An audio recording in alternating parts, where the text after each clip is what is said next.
Точка расположена сразу под внутренним концом ключицы, над грудью. В традиционной китайской медицине это К27, последняя точка меридиана почек.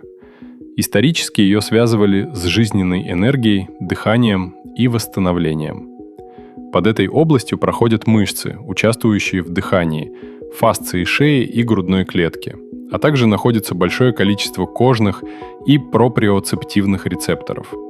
Именно отсюда мозг постоянно получает информацию о положении плеч, грудной клетки и степени мышечного напряжения. Когда человек долго живет в тревоге или хроническом стрессе, тело постепенно перестраивается. Этот защитный рисунок начинает восприниматься мозгом как привычная норма. Так организм буквально застревает в старом режиме. В психосоматическом атласе Таппинга это точка перехода.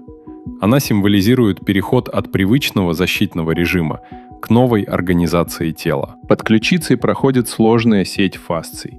Напряжение шеи, грудной клетки, плечевого пояса, рук начинает объединяться в один общий паттерн. Поэтому человеку кажется, напряжено все. А для лимфатической системы это один из самых интересных моментов. Именно рядом находятся подключичные лимфатические сосуды, венозный угол, место впадения грудного лимфатического протока слева, глубокие шейные лимфатические узлы. Поэтому эта область давно привлекает внимание врачей. Как работать с точкой? Легко простукивайте область под ключицей с обеих сторон. Дышите спокойно. Замечайте, как постепенно меняются ощущения в плечах, груди и шее. При этом повторяйте вслух или про себя. Я замечаю старый режим. Я разрешаю ему завершиться. Я выбираю новый способ быть. Мое тело переходит в свободный режим. Сделайте несколько спокойных вдохов и выдохов. Почувствуйте положение плеч. Обратите внимание на грудную клетку.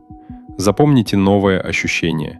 Именно оно становится новым ориентиром для нервной системы. В современной интерпретации таппинг рассматривается не как воздействие на энергетические потоки, а как способ создать организованный сенсорный сигнал для нервной системы. Во время простукивания механорецепторы кожи и подлежащих тканей передают в мозг поток тактильной информации. В сочетании с дыханием, вниманием и словесными формулами этот сигнал может облегчать распознавание, организацию и интеграцию внутренних переживаний. Иными словами, таппинг не стирает эмоции и не изгоняет стресс. Он помогает нервной системе перейти от менее организованного состояния к более организованному. Именно поэтому в психосоматическом атласе таппинга каждая точка рассматривается как точка входа в определенную функцию саморегуляции.